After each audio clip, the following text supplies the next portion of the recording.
नारद जी कहते हैं कि तब से श्री वेदव्यास जी उन्हीं के गीत गाता हुआ घूमता हूं और उनके नाम का प्रभाव देखो कि देवों में जाऊं चाहे असुरों में, सब जगह मेरी पूजा होती है। अरे ये मेरी पूजा नहीं है, ये तो भगवान के नाम की पूजा है जिसने मुझे जगत पूज्य बना दिया। तो महाराज वेदव्यास जी महाराज को आज चतुश्लोकी भागवत प्रदान की है। श्री नारद जी महाराज ने राम चरित्र जो है रामायण, उसकी प्रेरणा श्री वाल्मीकि ऋषि को की, तभी वाल्मीकि जी ने वाल्मीकि रामायण की रचना की और यही प्रेरणा श्री वेदव्यास जी को की। तो आज श्रीमद् भागवत की रचना करने जा रहे हैं वेदव्यास जी। तो नारद जी का बड़ा ही इन धर्मशास्त्रों को लिखने में बड़ा योगदान है और चतुश्लोकी भागवत जब प्रदान की है और ध्यान लगा करके उन्होंने लिखा है और धीरे धीरे 18,000 श्लोक उस चतुश्लोकी भागवत में से लिखे हैं। नारद जी महाराज ने कह दिया था कि एक बात याद रखना, यदि तुम ये समझकर लिखोगे कि ये संसार कृष्णमय है तभी ये श्रीमद् भागवत लिखी जाएगी। इसलिए इस बात को कभी भूलना मत कि संसार जो है सब कृष्णमय है। सर्वम कृष्णमयम जगत। और 18,000 श्लोकों की ये पावन संहिता बनकर के तैयार हुई। अब मन में विचार करते हैं कि ये मधुर प्रसाद दिया किसे जाए। तभी अपने बेटे सुखदेव जी का ध्यान आ गया कि उनसे अच्छा पात्र इस कथा के लिए और कौन होगा। और भगवान के गुण जो हैं बड़े ही आकर्षित करने वाले हैं, खींचने वाले हैं।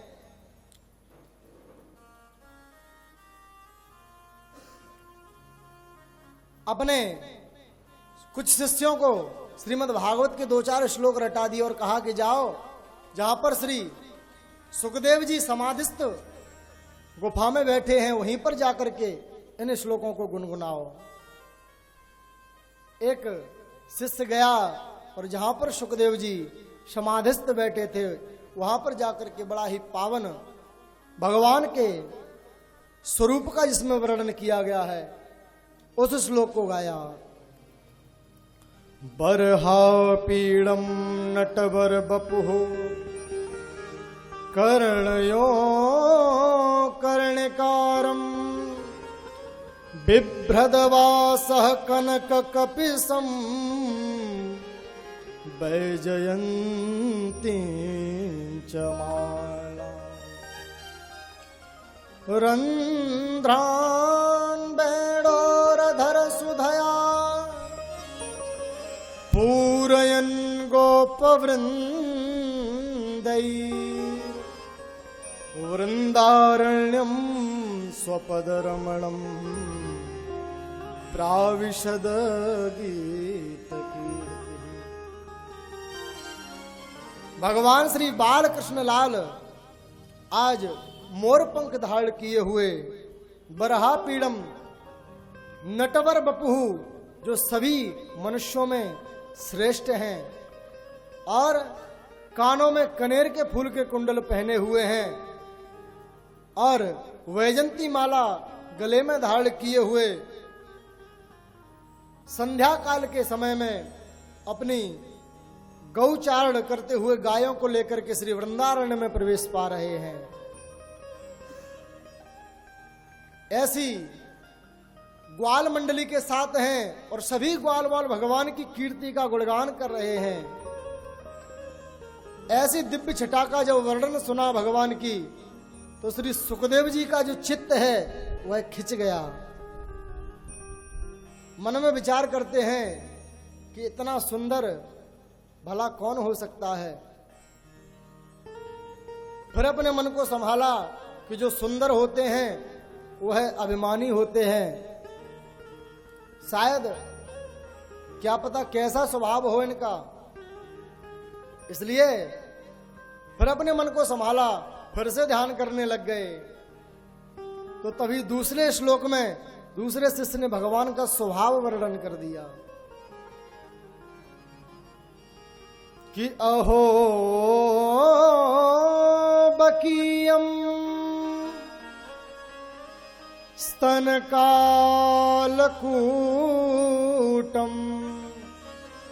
जिघांसया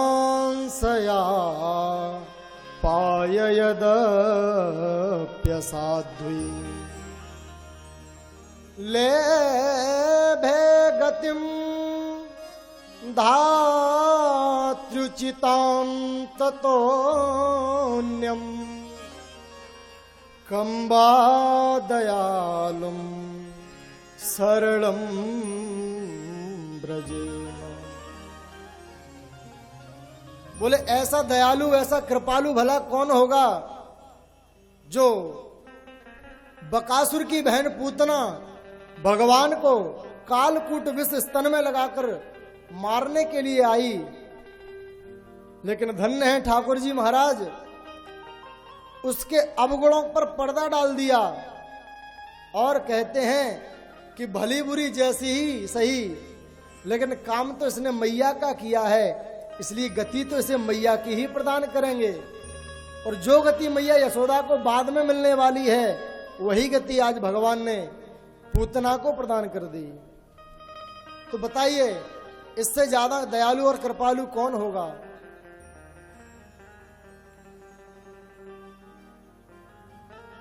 भगवान कब किस पर रीझ जाएं, कुछ कहना नहीं है। और महाराज कृपा कर दी उस पूतना के ऊपर, तो जिसने पूतना के अवगुणों को दोषों को नहीं देखा, तो भला जो उनके भजन करने वाले भक्त हैं, जो उनकी शरण ग्रहण करने वाले चरणाश्रित भक्त हैं, उनके अवगुणों को भला क्यों देखेंगे भगवान? अवगुणों को भगवान ध्यान नहीं देते। और महाराज जैसे ही स्वभाव का वर्णन सुना तो सुखदेव जी महाराज खड़े हो गए और तुरंत बाहर आकर के उन शिष्यों से बोले कि भैया और हमें ये श्लोक सुनाओ, बड़े ही दिव्य श्लोक हैं। तो शिष्यों ने कहा कि हमारे पास तो इतने ही श्लोक हमें याद कराए गुरुजी ने, लेकिन हमारे गुरुदेव के पास ऐसी 18,000 श्लोकों की पावन संगता है, इसलिए आप चलिए। और गुरुदेव श्री वेदव्यास जी के चरणों में आकर के प्रणाम किया सुखदेव जी ने और कहा कि गुरुदेव क्या ये प्रसाद हमें भी मिलेगा? गदगद हो गए श्री वेदव्यास जी कि जिस पुत्र के पीछे में पुत्र पुत्र कहकर दौड़ रहा था, आज देखो भगवान की कृपा कि आज भगवान की लीलाओं को सुन करके ये स्वयं ही हमारे पास खिंचा चला आया। तो जीवन पुक्त महापुरुष जो होते हैं वह भी भगवान के चरित्र सुनने के लिए हमेशा लालायित रहते हैं। जीवन मुक्त ब्रह्म पर चरित सुनहि तजि ध्यान। भगवान का जो चरित्र है बड़ा ही पावन है और श्री वेदव्यास जी महाराज ने इनको अध्ययन कराया है श्रीमद् भागवत का। और समय आने पर श्री सुखदेव जी ने यही कथा श्री परीक्षित जी महाराज को सुनाई।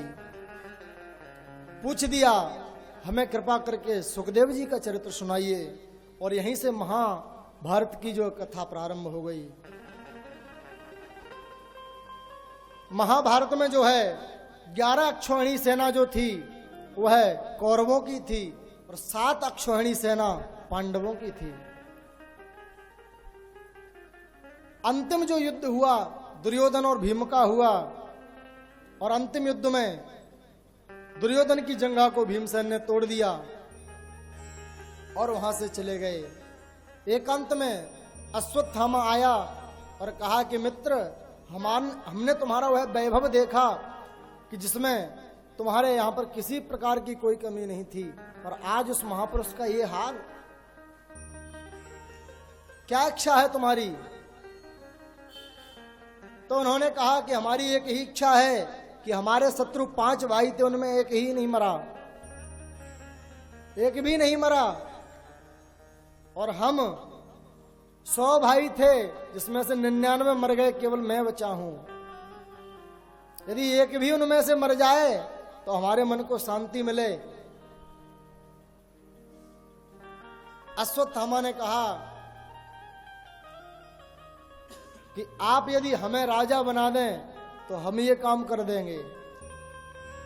तो आज अश्वत्थामा को तिलक किया है, और अश्वत्थामा ने जाकर के रात्रि के समय में काकलू को न्याय से सोते हुए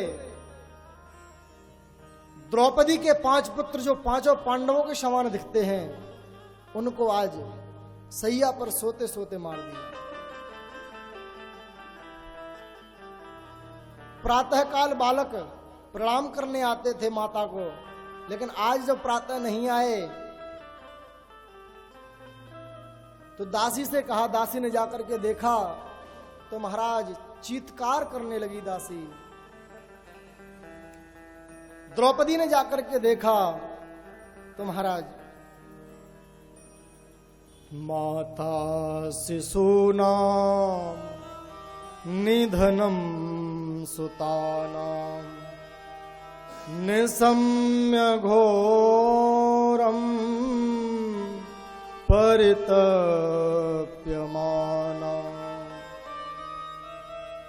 तदारुदद्बाष्पकलाकुलाक्षी तां सान्त्वयन्नाह किरीटमान्। चित्कार करके रोने लगी, हे आर्यपुत्र, अब तुम्हारे वंश में कोई पानी देने वाला भी नहीं बचा।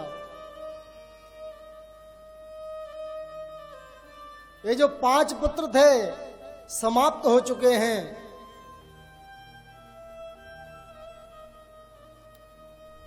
अर्जुन ने कहा कि मेरी द्रौपदी ने घास की रोटी खाकर समय व्यतीत किया, लेकिन आज तक नहीं रोई, और आज इतनी जोर से रो रही है।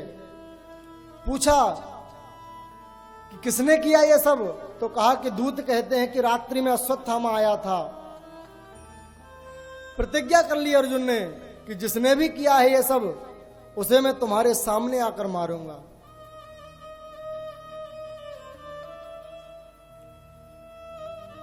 और अर्जुन भगवान के द्वारा संचालित रथ में बैठ करके अश्वत्थामा का पीछा करने लग गए। इधर जब 5 पांडवों के पुत्रों का सिर जब दुर्योधन ने देखा तो महाराज पहले तो बड़ी प्रसन्नता हुई, क्योंकि अश्वत्थामा ने कहा कि 5 पांडवों के सिर लेकर आया हूं। लेकिन जब प्रभातकालीन वेला में जब दिखाई दिया तो समझ गया कि ये तो 5 पांडवों के पुत्र हैं। इसको शाप था कि जब तुम्हें हर्ष और दुख एक साथ होगा तभी तुम्हारी मृत्यु होगी। कहा कि अश्वत्थामा, ये तूने क्या किया? हमारे कुल में पानी देने वाला भी नहीं छोड़ा, क्योंकि वास्तव में ये पांडव जो हैं है तो कौरव ही, ये पांडु पुत्र हैं, इसलिए पांडव कहलाए। और दुर्योधन का प्राणांत हो गया।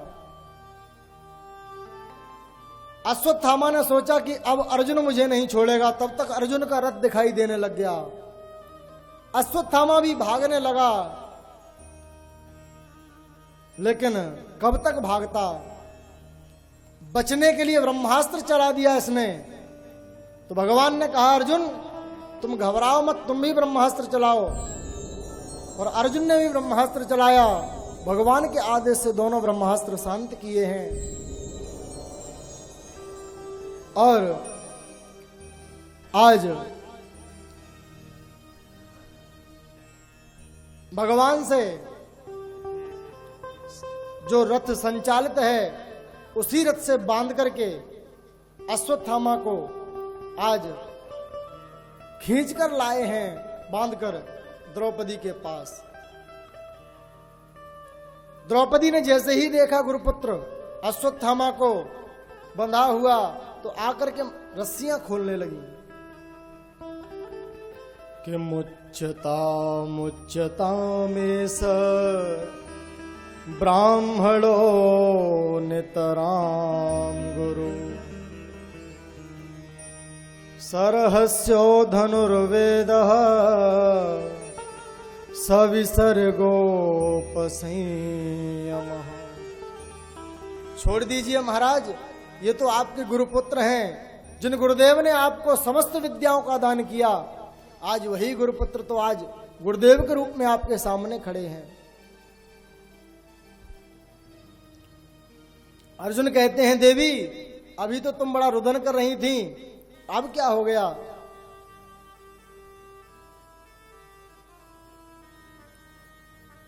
युधिष्ठिर जी महाराज कहते हैं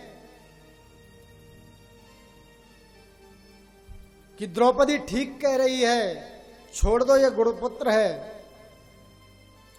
द्रौपदी कहती है कि महाराज मैं ये नहीं कहती कि इसे आप छोड़ दो, लेकिन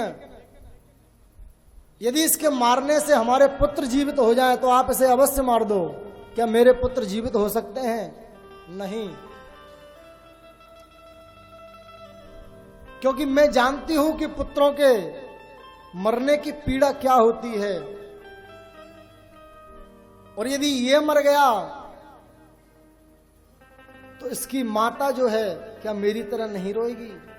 अरे मुझे तो कम से कम अपने पतियों का अवलंब प्राप्त है, लेकिन इनके पिता द्रोणाचार्य जी तो पहले से ही जा चुके हैं। युधिष्ठिर जी ने कहा कि द्रौपदी ठीक कहती है। भीमसेन ने कहा कि तुम सब छोड़ दो, लेकिन मैं छोड़ने वाला नहीं हूं। तब सबने भगवान से प्रार्थना की कि आप ही समाधान कीजिए, क्या किया जाए। तो भगवान ने कहा कि यदि हमसे पूछते हो तो शास्त्र जो कहते हैं वही करना चाहिए। शास्त्र क्या कहते हैं?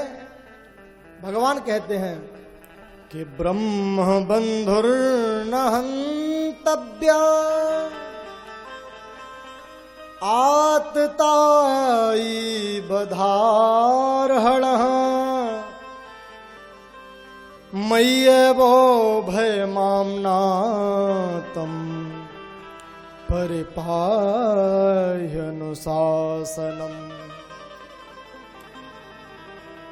ब्राह्मण कैसा भी हो उसे मारना नहीं चाहिए, और आतताई कोई भी क्यों ना हो उसे छोड़ना नहीं चाहिए। अर्जुन समझ गए कि ये टेढ़ी टांग वाले कभी सीधा बोलना जानते ही नहीं। एक और कहते हैं ब्राह्मण को मारना नहीं चाहिए, और दूसरी ओर कहते हैं आतताई कोई भी क्यों ना हो उसे छोड़ना नहीं चाहिए। अब हम क्या करें? तो अर्जुन जो हैं भगवान के शिष्य हैं, गीता में शरणागति ग्रहण की है। शिष्यस्ते हम साधि माम त्वाम प्रपन्नम। तो भगवान मानो आज परीक्षा ले रहे हैं अर्जुन की। याद आ गया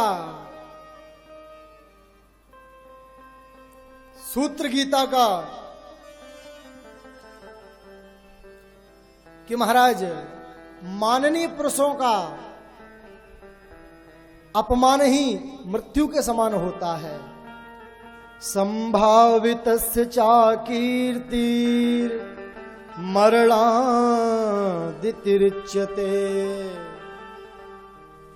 अपमान कर दिया जाए यदि माननीय पुरुषों का तो वही उनकी मृत्यु के समान होता है। तो मानो भगवान कहना चाहते हैं कि इसका अपमान कर दो, लेकिन कभी ब्राह्मण का वध नहीं करना चाहिए। बपनम द्रविणादानम स्थानानिर्यापणम तथा एष हि ब्रह्म बंधूनां बधो नान्योस्ति दैहिकः। और महाराज अश्वत्थामा के मस्तिष्क से मणि निकाल ली और शिविर से धक्का देकर के उसको भगा दिया वहां से।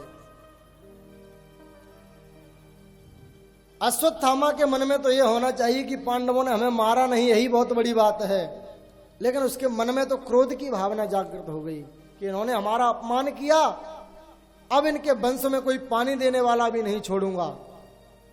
फिर मन में विचार करता है कि इनके वंश में तो कोई पानी देने वाला बचा ही नहीं, मैंने सबको मार दिया। फिर याद आया कि अभिमन्यु जब वीर गति को प्राप्त हुए तो अभिमन्यु की जो पत्नी है उत्तरा, वह गर्भवती थी उस समय, वह बालक जन्म लेने वाला है। यदि उसको समाप्त मैं कर दूं तो फिर इनके वंश में कोई नहीं बचेगा। तो महाराज आज उस बालक को मारने के लिए ब्रह्मास्त्र चला दिया है और इधर भगवान जाने की तैयारी कर रहे हैं। अभय मुद्रा में एक पैर भगवान का रथ के ऊपर है और एक पैर धरती पर है और सभी पांडवों को आशीर्वाद दे रहे हैं। तभी एक अबला चीखती पुकारती भगवान के चरणों में आकर के गिर पड़ी। पाहि पाहि महायोगिन देव देव जगतपते नान्यं त्वद्भयं पश्ये यत्र मृत्युः परस्परम्। पाहि माम प्रभु, मेरी रक्षा करो, ये ब्रह्मास्त्र मुझे जला करके भस्म कर देगा। हे प्रभु, मुझे अपनी चिंता नहीं है, लेकिन मेरे गर्भ में जो बालक है, जिस पांडवों के वंश की रक्षा की अभी तक आपने, उन पांडवों का बीज जो है वह मेरे गर्भ में पल रहा है। यदि वो नष्ट हो गया तो आपके द्वारा जो पांडवों का वंश अभी तक सुरक्षित रखा गया है, ये भी नष्ट हो जाएगा। इसलिए आप रक्षा करें। और महाराज अनन्याश्रित होकर के देवी उत्तरा भगवान के चरणों में गिरी हैं। आज यदि क्षण भर का भी विलंब किया होता तो न जाने क्या हो जाता।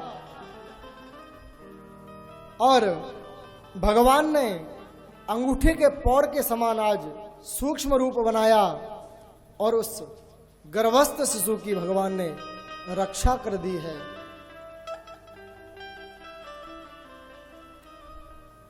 और रक्षा करके देवी उत्तरा से पूछा कि देवी, अब तो तुम्हें कोई कष्ट नहीं है। माता उत्तरा आज इतनी गदगद हैं कि कुछ बोल नहीं पा रही। एक अद्भुत संयोग माता उत्तरा के गर्भ में हुआ। अभी तक हमारी भारत भूमि की माताओं ने भक्तों को अपने गर्भ में धारण किया, भगवान को भी अपने गर्भ में धारण किया, लेकिन उत्तरा देवी ऐसी विलक्षण माता हुई कि जिन्होंने भक्त और भगवान दोनों को अपने गर्भ में धारण किया है। इनके गर्भ में भक्त और भगवान दोनों ने आज एक साथ प्रवेश किया। संयोग दोनों भक्त और भगवान के इनके गर्भ में संपन्न हुआ है। और श्री कुंती महारानी जो हैं, भगवान की बड़ी ही मंगलमय स्तुति गाई है 26 श्लोकों में, और कहती हैं कि प्रभु आप को हम बारंबार नमस्कार करते हैं कि नमस्ते पुरुषं त्वाद्यम ईश्वरं प्रकृते परम अलक्ष्यम सर्वभूतानां अंतर्बहिर्अवस्थितम्। हे गोविंद, आपके चरणारविंद में बारंबार प्रणाम करती हूं। आप समस्त जीवों के बाहर और भीतर विराजमान हैं, लेकिन कभी किसी को दिखाई नहीं देते। क्यों? क्योंकि आपने जीवों की आंखों के ऊपर माया का पर्दा डाल रखा है। यदि आप स्वयं न चाहें तो कोई भी आपको नहीं जान सकता।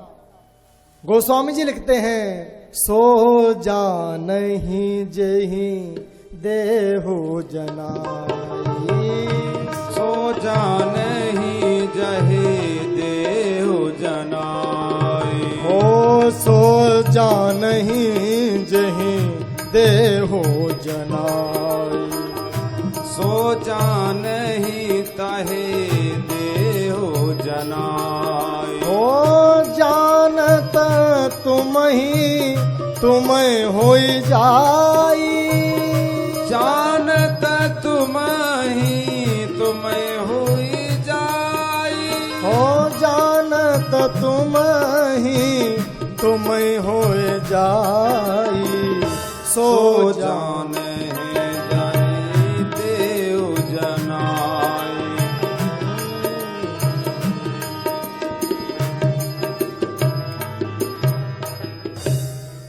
और महाराज बड़ी ही दिव्य स्तुति की है।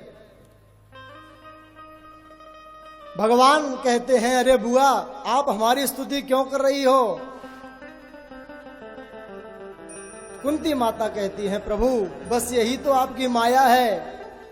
कभी किसी को बुआ कहते हो, कभी किसी को माता कहते हो, कभी किसी को पिता कहते हो, लेकिन वास्तव में सबके प्रभावा तो आप ही हैं।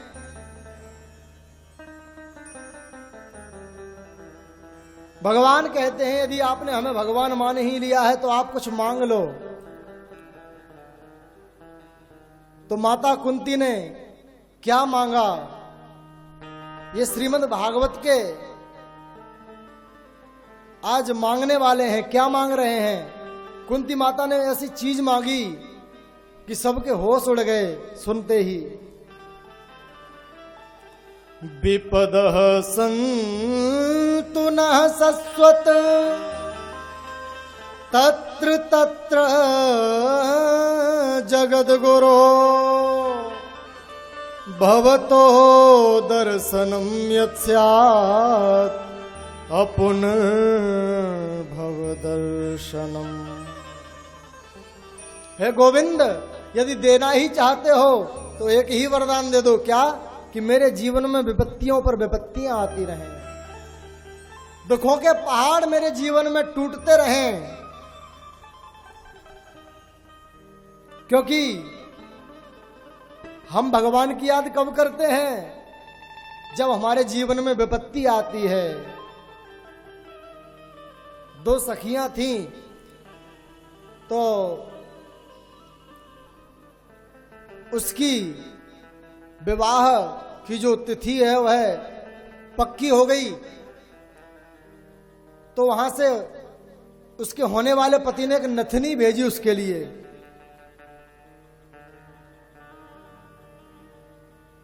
तो महाराज जैसे ही उसने नथनी को देखा तो सभी को दिखाती है कि हमारे होने वाले पति ने हमारे लिए नथनी भेजी है। कबीरदास जी ने जब ये दृश्य देखा तो कहा कि नथनी देख करके अपने यार का इतना चिंतन कर रही हो,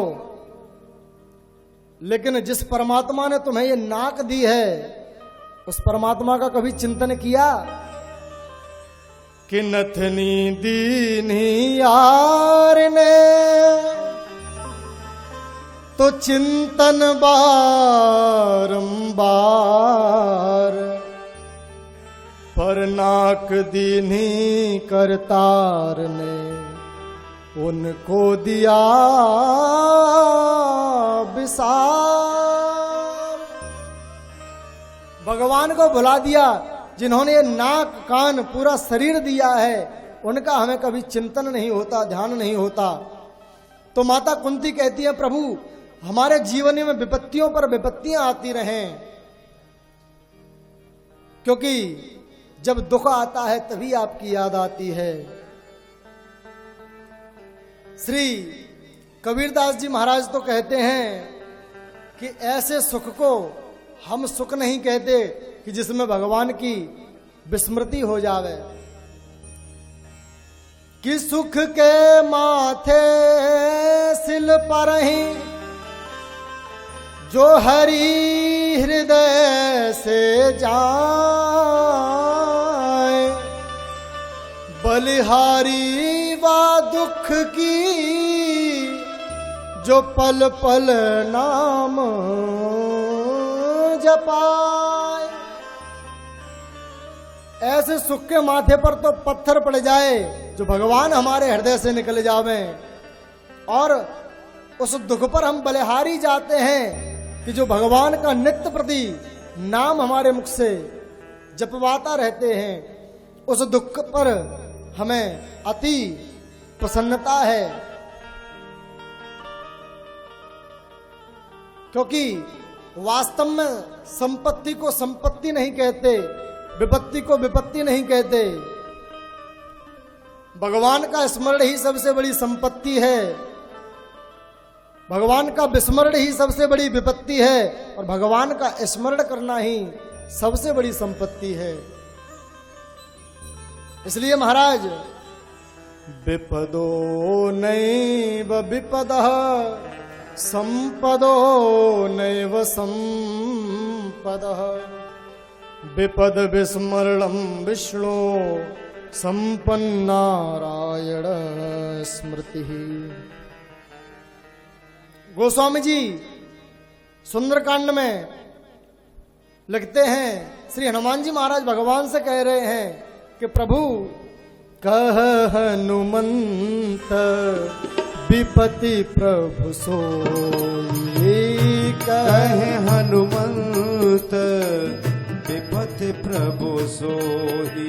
ओ जब तब सुमिरन भजन न हो, जब तब सुमिरन भजन न होई।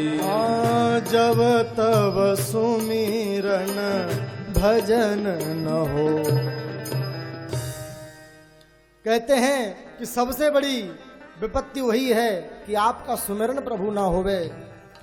और महाराज, जो भगवान के स्वभाव को जान लेता है तो फिर वह भगवान का भजन नहीं छोड़ता।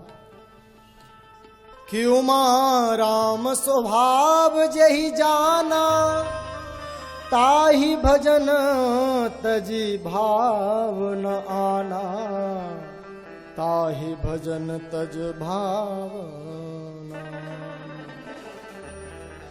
तो महाराज, माता कुंती ने दुख मांगा तो भगवान तो सुख के सागर हैं, दुख तो उनके पास है ही नहीं, तो दुख कैसे दे दें। तो आज भगवान ने अपने आप को ही दे दिया कि बुआ जी, यदि इतना आपका प्रेम है तो हम आपके पास ही रह जाते हैं। और भगवान ने द्वारका जाने की जो यात्रा थी उसको स्थगित किया है और पांडवों के साथ पुनः वहीं पर रह गए। क्यों? क्योंकि भगवान जानते हैं कि हमारा एक भक्त हमारी प्रतीक्षा कर रहा है। कौन? पितामह भीष्म, जो अनेकों दिनों से बाणों की सैया पर लेटे हुए हैं। और आज समस्त पांडवों को लेकर के भगवान ऋषि मुनियों के साथ में पितामह भीष्म के पास पधारे हैं। पितामह भीष्म ने मन ही मन भगवान के चरणों में प्रणाम किया कि गोविंद, आज हमारी मृत्यु को मंगलमय बनाने के लिए आए हैं। और भगवान के द्वारा कहे जाने पर पांडवों को पितामह भीष्म ने आज उपदेश किया है। दान धर्मान राज धर्मान मोक्ष धर्मान विभागसः, स्त्री धर्मान भगवत धर्मान समासव्यास योगतः।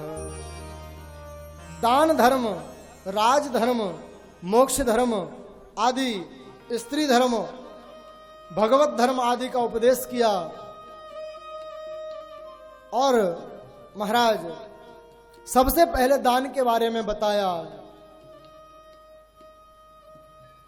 कि कलकाल में एकमात्र दान ही है जो सब प्रकार से कल्याण करता है।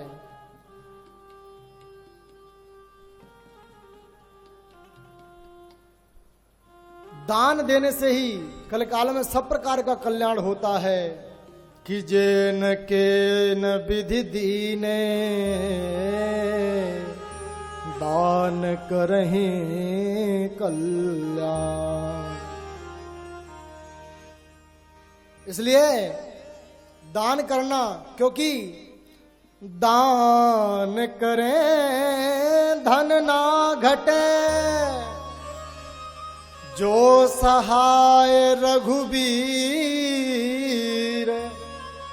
तुलसी पंछिन के पिए, घटे न सरितानी। इसलिए दान तो करना ही चाहिए। जितना भी हम धन कमाते हैं उसका 10वां अंश धर्म के लिए दान करना चाहिए। इस प्रकार से सूक्ष्म रूप में वर्णन किया है और आशीर्वाद दिया कि सदैव यदि कोई शरण में भी आ जाए तो उसको क्षमा कर देना। शरणागत की रक्षा करना हमेशा, और अनेकों प्रकार के आशीर्वाद प्रदान किए पितामह भीष्म ने। अब उत्तरायण काल आ गया, भगवान सम्मुख विराजमान हैं, क्योंकि भगवान भी तो उत्तरायण हैं। उत्तरा जी के गर्भ में जिन्होंने प्रवेश किया, ऐसे श्री भगवान उत्तरायण आज जिनके सम्मुख विराजमान हैं, वही काल उत्तरायण काल है। क्योंकि महाराज जिस समय भगवान हमारी नेत्रों के सामने हो, वह काल बड़ा ही अद्भुत होता है। पितामह भीष्म ने एकादश श्लोकों में स्तुति की है भगवान की। आइए एक श्लोक का हम श्रवण करें। इति मतिरुपकल्पिता वितृष्णा भगवती सात्वत पुंगवे विभूमि, स्वसुखमुपगते क्वचिद् विहर्तुं, प्रकृतिमुपेयुषि यद्भव प्रवाह। ये पुष्पिताग्र छंद है, मानो एकादश पुष्प पितामह भीष्म भगवान के चरणों में आज अर्पित कर रहे हैं। मानो पितामह भीष्म कहते हैं कि गोविंद, ये जो मति है और रति है, ये सब आपके चरणों में समर्पित है। क्योंकि गोविंद, ये जो मति है इसी को मैंने अपनी पुत्री बना लिया है, और मरने से पहले अपनी पुत्री का विवाह आपके साथ करना चाहता हूं। क्योंकि मेरी पुत्री में बड़ी गुण हैं, गुणों से युक्त है मेरी पुत्री। ऐसी किसी की मति नहीं है जैसी मेरी मति है। कैसी मति है तुम्हारी? बोले मेरी मति वितृष्णा, जिसमें किसी प्रकार की कोई तृष्णा नहीं है। और संसार में ऐसा कोई नहीं जिसकी मति में तृष्णा ना होवे। कोई पुत्रेषणा से ग्रसित है, कोई लोकेषणा से ग्रसित है, कोई वित्तेषणा से ग्रसित है। मानस में श्री गोस्वामी जी लिखते हैं, सुत वित लोक ईसनातीनी, केहि के मते इन्ह कृत नामलीनी। महाराज, लेकिन प्रभु हमारी मति में कोई किसी प्रकार की तृष्णा नहीं है, इसलिए मति के पति आप ही हो सकते हैं। इसलिए ये मति आपको समर्पित है, क्योंकि ये मति जो है निर्मल है। और आपका वचन है कि जो निर्मल मति होती है वही आपको बड़ी प्रिय है। आप हमेशा यही कहते हैं कि निर्मल मन जन सो मोहि पावा। निर्मल मन जन सो मोहि पावा। निर्मल मन जन सो मोहि पावा।